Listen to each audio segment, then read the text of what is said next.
کے بارے میں اور بھی آج کے جنریشن جانیں گے. اور جو کریشن ہے, جو کریشن کبھی ہندی پکچر ہی نہیں بنتا, ہندی گانا ہی نہیں بنتا اگر یہ کریشن نہیں رہتا. تو میں شکریہ ادا کرتا ہوں اردو اکیڈمی کا, جو یہ کوشش انہوں نے کیا. اردو اکیڈمی جس طرح سے اس سبق کو سجائی ہے, کیا کہیں گے؟ تمام ممبرز محنت کیا ہے اور ندیم صاحب کی سرپرستی میں. ندیم صاحب اس کے لیے دوڑا دوڑی کی ہے, اور میں چاہتا ہوں جو ایسے ایک ایک ہستی جو اردو کو کنٹریبیوشن ٹو اردو دیا ہے, اردو اکیڈمی اس کا اور بھی پروگرام ایسے طرح کرے. بنگال اردو اکیڈمی کی ایک بڑی خوبی یہ بھی ہے کہ یہ تمام احاطے کو لے لیتے ہیں. غالب کا جب انہوں نے کیا تو یہی کیا, آج جیسے ساحر کیا تو دیکھیں 8 آسپیکٹ بنے تھے, 8 پہلو, 8 زاویوں پر 8 مقالے پڑھ دیے گئے. اور ایک بڑے ادیب اور ایک بڑے فنکار کی خوبی یہی ہے کہ ہمیں جس طرح سے ساحر کو ہم نے دیکھا تو ساحر کے اوپر سب سے زیادہ جو فوکس ہوا, جو پوائنٹ ہوا, اس چکرویو کا جو سب سے مین پوائنٹ تھا وہ یہ تھا کہ ظلم کے خلاف اس فنکار نے لکھا. اور جب کوئی بڑا فنکار, مشہور فنکار ہوتا ہے تو سب عاشق ہوتے ہیں, ہم بھی ہوتے ہیں عاشق, آپ بھی ہوں گے, اور جس میں بھی ادبی ذوق ہے تو وہ فنکار کا عاشق ہو جاتا ہے. تو غالب وہ ہمارے ساحر جو 2 4 5 نام لے لیے جاتے وہ نہیں, بلکہ ہزاروں لاکھوں عاشق ہیں ان کے. ساحر نے سب سے زیادہ دیکھا, بچپن سے دیکھا کہ ان کے اوپر ظلم ہوا ہے, اور ظلم کس نے کیا ہے اس کو انہوں نے ایز اے فنکار آبزرو کیا. اور ان کے اسی لیے ان کی پوری لائف میں عورت ڈومینیٹ کرتی ہے, اس لیے کہ عورت کا روپ ان کے یہاں ماں کا ہے. عورت کا روپ اسی لیے دھرتی ماں کا ان کے یہاں آ گیا روپ, اور ماں اس لیے کہ ماں نے اسٹینڈ لیا, صرف اس لیے کہ ماں نہیں کہ اختلاف کیا اور گھر گئی, بلکہ ماں کو بچے نے یہ محسوس کیا کہ ہماری ماں نے اسٹینڈ لیا اپنے فرض کے لیے, اپنے کہ ہمارا جو مقصد ہے, ہمارا جو فرض ہے, ہمارا جو حق ہے وہ ملنا چاہیے, اور کورٹ گئی. یہ بچہ وہ دیکھتا رہا ساحر, اور کورٹ جانے کے بعد حالانکہ برسوں مقدمہ چلا لیکن ماں جیتی, اور بچہ ماں کے ساتھ رہا اور تمام حقوق بھی ملے. دوسری طرف پھر وہ یہ دیکھتا ہے کہ وہی ماں بے حد لاڈ و پیار سے پالتی ہے, ہر جگہ اسکول میں لے جاتی. 4 اسکولوں میں یہ گئے کیونکہ یہ بہت ہی کھلنڈرے تھے, دوستوں میں رہتے تھے, اور اس دوستانہ ماحول کو انہوں نے مرتے دم تک برقرار رکھا. بچپن کے اپنے دوستوں کو کبھی بھی, چاہے وہ غریب ہو, کسی بھی حیثیت کا ہو, اور ان کے پاس دولت کا انبار لگ گیا, لیکن دوست رہا. تو ہمیں ایک طرح سے ان کا مضبوط زاویہ دوستی کا ملا, ایک اٹوٹ رشتہ ان سے ملا, ماں کا, ممتا کا, محبت کا, ایکویلٹی کا, برابری کا, کہ اس عورت نے برابری کا حق کیا. تو ماں نے جو کام شروع کیا تھا وہ چاہتے تھے کہ اس کو پورا ہو. شاید مجھے یہی لگتا ہے کہ وہ اس شادی سے گریز کرتے رہے, شاید, کیونکہ کیا وہ حق ادا کر سکتے ہیں جو ایک برابری کا ہوتا ہے, جو مساوات کا ہوتا ہے, ایک جو اس کی ایگو کا ہوتا ہے, جو اس کی انا کا ہوتا ہے, تو اس بیوی کے حقوق کو پورا ادا کرے. اس کشمکش نے ان کو اپنی زندگی میں رکھا. روزی روٹی چونکہ فلمی دنیا انہوں نے بنا لیا, تو اپنے دلی جذبات, خیالات, احساسات کو وہ سچویشن کے اعتبار سے ڈھالتے رہے. کہ سچویشن جیسے بھی پروڈیوسر نے, ڈائریکٹر نے, میوزیشین نے کہا, اس کو اپنی ہی ان تمام چیزوں کو ڈال دیا. یہی وجہ ہے کہ ان کی بہت سی طویل نظمیں ہیں, جو ان نظموں کو صرف انہوں نے تھوڑے سے حصے کو فلموں میں ڈالا. کہ جب یہ فلمی دنیا میں آئے ہیں, اور فلمی دنیا میں آنے کے بعد جس گھر میں انہوں نے پناہ لی, جس گھر میں یہ رہے, وہ گھر کرشن چندر کا ہے. اور کرشن چندر کے گھر کے اوپری حصے میں یہ رہا کرتے تھے, اور درجنوں بار اس کی مثال دی ہے کرشن چندر کی بیوی سلما صدیقی نے, کہ وہ بتاتے ہیں کہ चाय अगर भी जाती थी तो हम भेज दिया करते थे, और जब भी वो हमेशा कहते थे किराया, और हम मुतालबा भी करते थे, न कभी हमने लिया न कभी उन्होंने दिया। और जब परछाई बन गई तब भी वो उस घर को याद करते थे जो क्रिश्चंदर का था।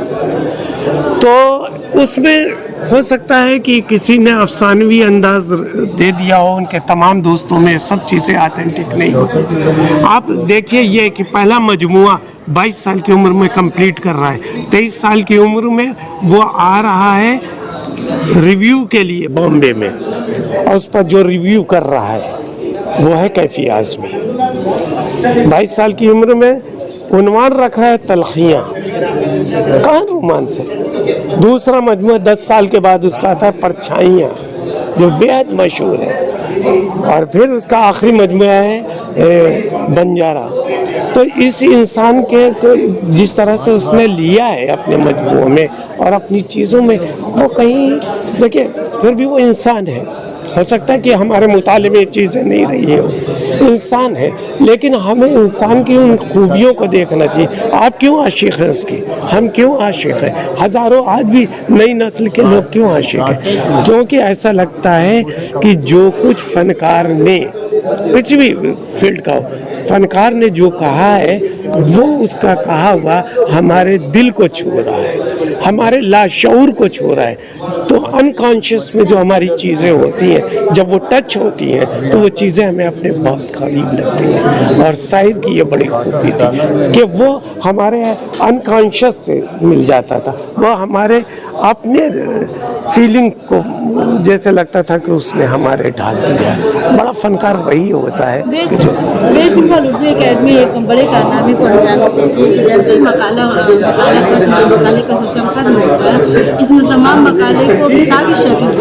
हाँ ये इससे कितना ज़्यादा फैज़याब हो पाते हैं। देखिए, हमने अभी अर्ज़ किया कि हमने मकाला लिख दिया, हमने अपना की नोट एड्रेस भेज दिया था, लेकिन आज मकाले सुनने के बाद यह हुआ कि हम अभी और इजाफा कर सकते हैं, और भी चीज़ें तलाश कर सकते हैं। तो ये तिश्नगी जो है, हम जैसे छोटे अदीबों को है, तो ये तिश्नगी बड़े फनकारों में तो हमेशा रहती है, और वो हमेशा कहते रहते हैं। तो शायर के यहाँ ये चीज़ें आ गई। जो लोग कहते थे शायर सिर्फ फिल्मों का शायर है, ऐसा नहीं है।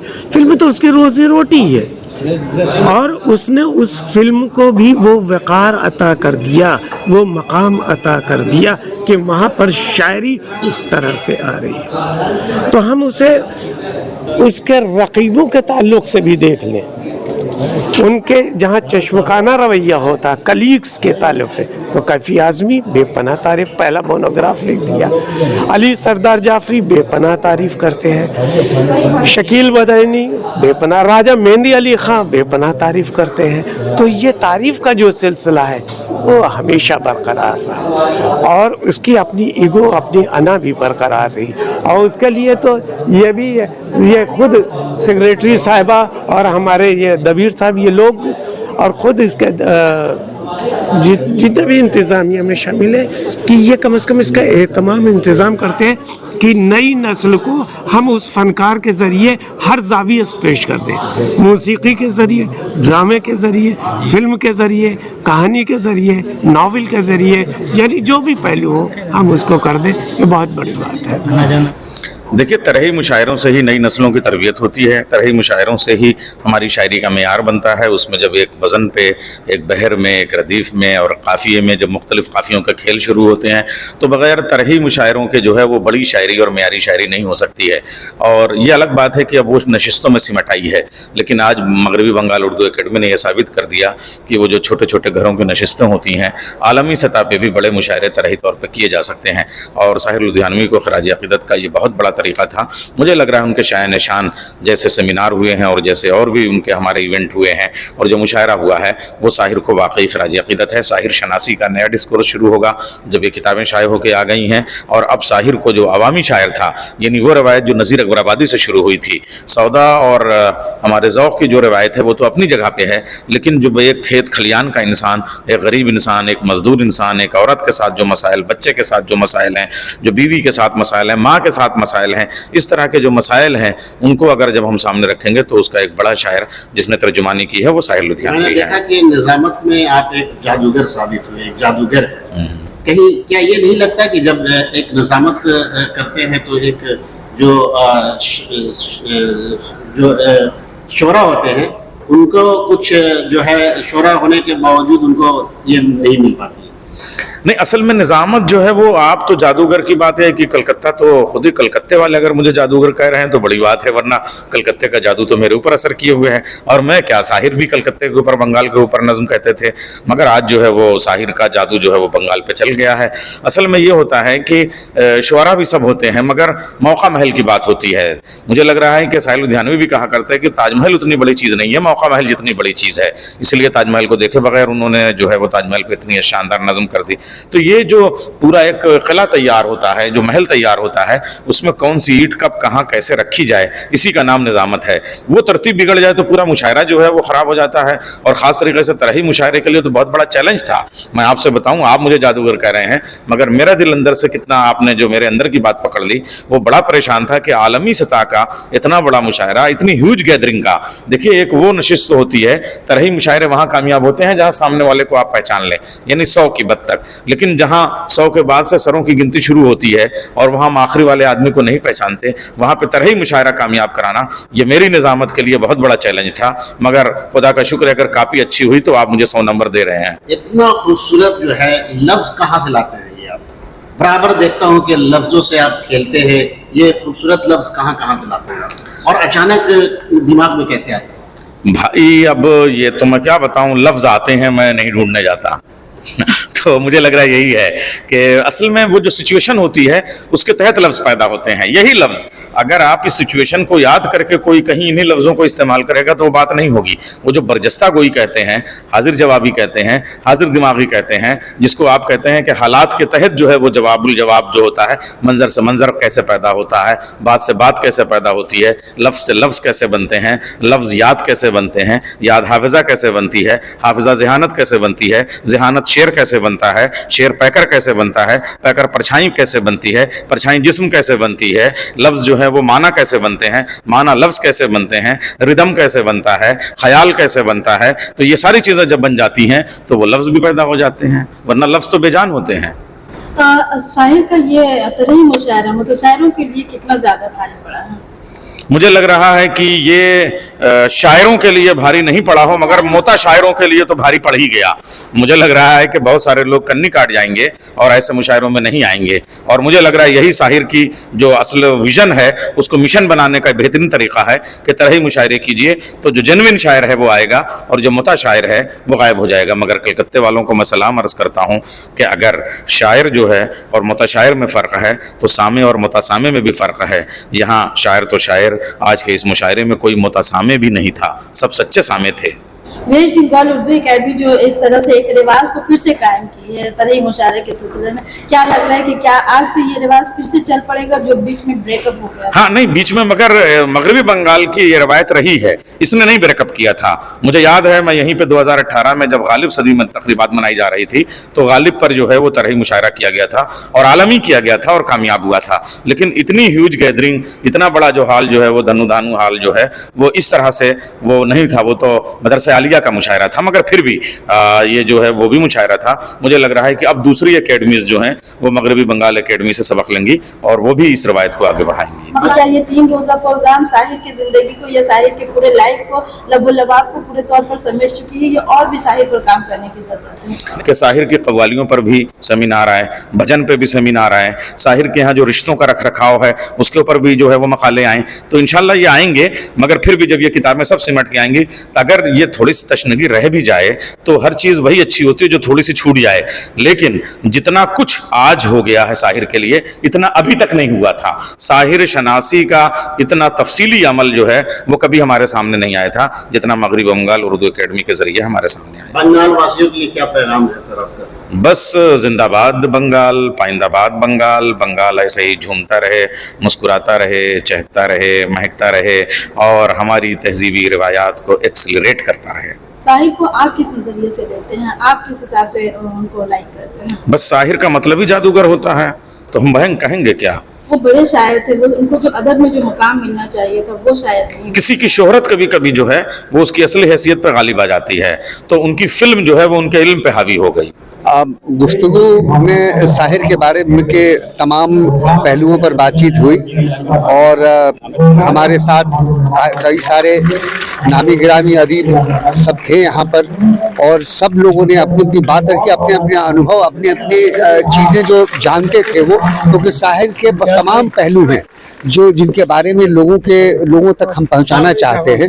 उनके कलाम तो लोग पढ़ते रहते हैं, कहीं ना कहीं से गाते रहते हैं गीतों में, लेकिन उनके जीवन के तमाम पक्ष हैं जिनके बारे में लोगों को जानना चाहिए, क्योंकि जिन लोगों को हम याद करते हैं, चाहे वो जो भी हो, जिन्हें हम याद करते हैं, अक्सर इस चीज़ को लेकर याद करते हैं कि उनके तमाम जीवन के बारे में, ज़िंदगी के बारे में हम जाने। यही किया हम लोगों ने, गुफ्तगू में बातचीत की आपस में और लोगों को बताया। सर, कई हिट गीत उन्होंने लिखा है जी, लेकिन क्या है कि कई लोग जानते हैं कि शायर के लिए ये फर्क नहीं पड़ता, साहिर को इससे कोई मतलब नहीं था। गीत उन्होंने, वो कहते थे ना, मेरे गीत तुम्हारे हैं। जब वो गीत लिखते थे तो उनकी बात थी कि भाई हमने तुम्हारे लिए गीत लिख दिए, तुम्हें पता हो तो अच्छी बात है, न जानो तो मुझसे कोई फर्क नहीं पड़ता। इसीलिए तो हम गुफ्तगू कर रहे हैं कि लोग जाने कि ये गीत उनके हैं। उस गुफ्तगू का जो मकसद था वो नई नस्लों को ये बताना है, ख़ास तौर पर मेरी समझ से, कि कोई रातों रात साहिर नहीं बन जाता। साहिर बनने के लिए बहुत सारे तकलीफ़, बहुत सारे रंजो गम, बहुत सारी ज़िंदगी के झंझावात, वो सब बर्दाश्त करते पड़ते हैं, पीने पड़ते हैं। 1000 बार आदमी टूटता है, बिखरता है, मगर तब जा कर के कहीं एक शायर बनता है। शाहिर साहब को तकलीफ तो थी, इतनी गुफ्तगू हमने सुना, सबने वही कहा कि उनको तकलीफ थी, अंदर से थी, लेकिन कभी उन्होंने जाहिर नहीं किया उस चीज़ को। और जाहिर किया तो सिर्फ एक तरीके से कि अपने गानों से, अपने नगमों से, अपनी शायरी से, या उनका कहीं इश्क टूटा हो, या माँ की तकलीफ को हो, या मुल्क के ऐसे हालात हो, उसको उन्होंने शायरी में ही हमेशा पेश किया। कभी किसी से जाहिर नहीं किया अपने गम को, ना दर्द को। बम्बई में भी जब भी वो मुशायरों में आते हैं तो बहुत हंसमुख, खुले आम, खुले दिल से मिलते थे लोगों से, कभी जाहिर नहीं किया कि उनके अंदर क्या गम है। तो ये एक अच्छे शायर की अलामत है कि वो इस तरह से रहे कि अपने गम को पब्लिकली बना दे, ना है कि किसी एक पर्टिकुलर पे। तो शायर बनना आसान नहीं है, शायर बनने के लिए बहुत मेहनत, बहुत दर्द सहना पड़ेगा, और पढ़ना पड़ेगा, मुताला करना पड़ेगा, और उस्ताद बनने से पहले एक स्टूडेंट बन के, शागिर्द बनकर पढ़ना पड़ेगा पहले।